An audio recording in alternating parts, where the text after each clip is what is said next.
Market में गंदम नहीं थी, कीमतें ऊपर नीचे हो रही थी और इस वक्त तो एग्जैक्टली ये सिचुएशन नहीं है, मगर क्योंकि ये सूरत हाल अक्सर और बेशतर सरफेस होती रहती है, तो इस पर डिबेट करना और ये समझना कि ये चीज़ क्यों होती है और इसके पॉलिसी हल क्या हैं, मेरी नज़र में एक अहम नुक्ता है। तो मैं आपकी शुक्रगुजार हूँ कि आपने आज ये मोशन लगाया है। सबसे पहले तो मेरे ख्याल से ये चीज़ जो है वो समझना बहुत अहम है कि गंदम जो है वो हमारी मईशत का एक बहुत ही अहम सतून है। Order in the house please सुने। सेनेटर दोस्त मोहम्मद खान। गंदम जो है हमारी मईशत का एक बहुत ही अहम सतून है। वो 2,40,00,000 लोगों की खुराक यानी फूड सिक्योरिटी में एक बहुत ही कलीदी किरदार अदा करता है और हमारे 80% के किसान के रोज़गार जो है वो गंदम से मुंसलिक है। तो पहले तो ये बात समझना बहुत अहम है। और अगर पाकिस्तान के लिए एक policy, if there is one policy that Pakistan must do right, it is the wheat policy. मगर अफसोस की बात यह है कि यही पॉलिसी है जो हम बदकिस्मती से इसमें बहुत प्रॉब्लम्स हैं और इन प्रॉब्लम्स की वजह से एक ऐसा मुल्क कि जिसकी मईशत ज़राअत पर मबनी है और जो एक ज़माने में एक्सपोर्टर होता था वीट का, वो आज सालाना 2 बिलियन। दिलावर खान साहब सुने, तंबाकू और गंदम के बारे में बात हो रही है। मैं आपकी शुक्रगुजार हूँ चेयरमैन साहब, क्योंकि जब प्रॉम्प्टिंग होती है तो इंसान बहुत डिस्ट्रैक्ट होता है। तो गंदम की बात हो रही थी और मैं ये अर्ज़ कर रही थी कि ऐसा एक मुल्क जिसकी मईशत ज़राअत पे मबनी है और जो नेट एक्सपोर्टर था गंदम का, वो आज सालाना 2 अरब सालाना की गंदम इंपोर्ट कर रहा है। तो ये समझना बहुत ज़रूरी है कि ऐसा क्यों हो रहा है, वो कौन से अवामिल हैं जो कार फरमा हैं और हम किस तरह से इसका तदारुक कर सकते हैं एक सस्टेनेबल तरीके से थ्रू पब्लिक पॉलिसी मेजर। तो 2 चीज़ें हैं जो अहम हैं। सबसे पहले तो ये कि हमने जो अपस्ट्रीम डिटर्मिनेंट्स हैं उन पे सही काम नहीं किया। इनपुट्स जो हैं, एग्रीकल्चर इनपुट्स हैं, वो हेविली टैक्स्ड हैं। एग्रीकल्चर क्रेडिट जो छोटा किसान है उसको लेने में क्या मसाइल होते हैं वो आपको मालूम है। पानी का मसला अलहदा है और हमारे जो R&D के इदारे हैं एग्रीकल्चर से मुंसलिक, वो किस तरह से वो पोलिटिसाइज हुए हैं, किस तरह से वो तबाह हुए हैं, वो भी सबके सामने ही है। तो एक तो ये सेट ऑफ प्रॉब्लम्स है। जो दूसरा सेट ऑफ प्रॉब्लम्स है वो आर्बिट्राज से मुतल्लिक है। अब आर्बिट्राज की उर्दू ट्रांसलेशन मैं ऐसे करूँगी कि जब कीमतों का फ़र्क कॉन्शियसली यानी कसदन लाया जाए किसी भी चीज़ में और उस कीमतों के फ़र्क से नाजायज़ फ़ायदा उठाया जाए, तो उसको पॉलिसी पार्लांस में, पॉलिसी लैंग्वेज में आर्बिट्राज कहते हैं। तो गंदम का अगर आप वैल्यू चेन देखें, गंदम का पॉलिसी साइकिल देखें, तो उसमें 7 किस्म के आर्बिट्राज हमें गंदम के वैल्यू चेन में नज़र आते हैं। सबसे पहले number 1 support price. Support price तमाम जो सूबे हैं वो अपनी सपोर्ट प्राइस खुद रखते हैं। ये मसला CCI में कभी हल नहीं होता, मगर इंडिविजुअल कैबिनेट्स में based on conjecture rather than evidence बड़े हेस्टीली ये डिसीजंस होते हैं। और हम सब ने खुद देखा होगा कि किस तरह से जो रूरल कैबिनेट कॉलीग्स होते हैं, पार्लियामेंटेरियंस होती हैं, उनकी एक और पोजीशन होती है, जो अर्बन एरियाज से होती है उनकी एक और पोजीशन होती है। एविडेंस को देखा नहीं जाता, बड़ी जल्दी ये फैसला होता है और इसमें बहुत सियासत इन्वॉल्व होती है। सपोर्ट प्राइस में एविडेंस को नहीं देखा जाता, फैक्ट्स को नहीं देखा जाता, बस जो चीज़ ज़्यादा सियासी तौर पे जिसमें पॉइंट स्कोरिंग हो वो की जाती है। और ये सपोर्ट प्राइस जो आर्बिट्राज है, ये ना सिर्फ ये फेडरलिज्म का एक फेलियर है, सबसे बड़ा फेलियर है, बट सपोर्ट प्राइस आर्बिट्राज जो है वो हर किस्म की करप्शन के फिर दरवाजे खोलता है। क्योंकि हम सबको मालूम है कि किस तरह प्रोविंशियल बाउंड्रीज पे उन प्रोविंसेस से जहाँ पर कीमत कम होती है, जब ज़्यादा कीमत वाले प्रोविंसेस पर ट्रक जाते हैं, तो किस तरह तमाम administrations, law enforcement agencies, provincial food departments और हर किस्म के एंटिटीज़ मुतहर्रिक होती हैं और एक सिस्टमैटिक तरीके से बिलियंस ऑफ रुपए की करप्शन की जाती है। तो number 1 arbitrage is the support price. जो दूसरा आर्बिट्राज है वो गवर्नमेंट प्रोक्योरमेंट से मुताल्लिक है, क्योंकि जैसा कि आप सब जानते हैं फेडरल एंड प्रोविंशियल गवर्नमेंट्स जो हैं वो पास्को से और प्रोविंशियल फूड डिपार्टमेंट से प्रोक्योरमेंट करती हैं, क्योंकि उन्होंने सब्सिडाइज रेट्स पर मिल्स को गंदम देनी होती है।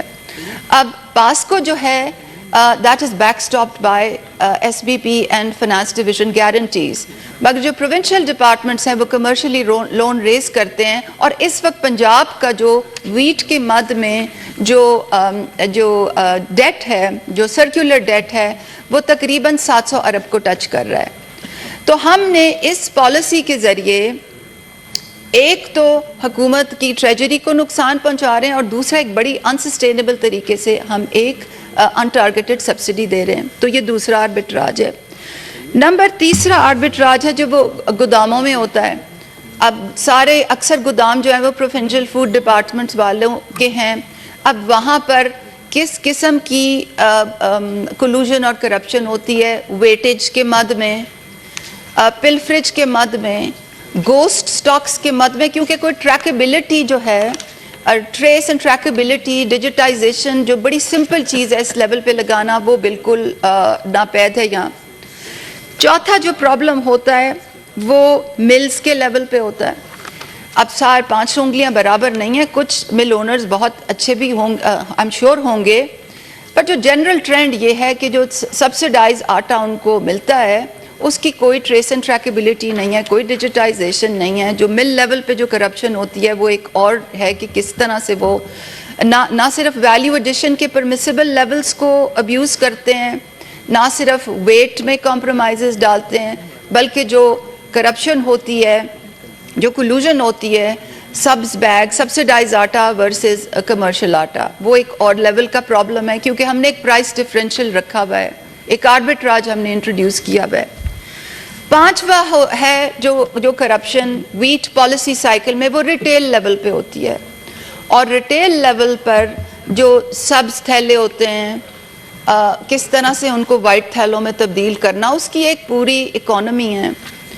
फिर छठे लेवल पर जो स्मगलिंग का आंसर है, तो जो खाली इंटर प्रोविंशियल मूवमेंट नहीं है, जब बाहर कीमतें ज़्यादा होती हैं तो किस तरह से एक सिस्टमैटिक तरीके से, जिसमें बहुत से हुकूमती एहलकार, स्टेक होल्डर्स शामिल होते हैं, स्मगलिंग किस तरह से होती है।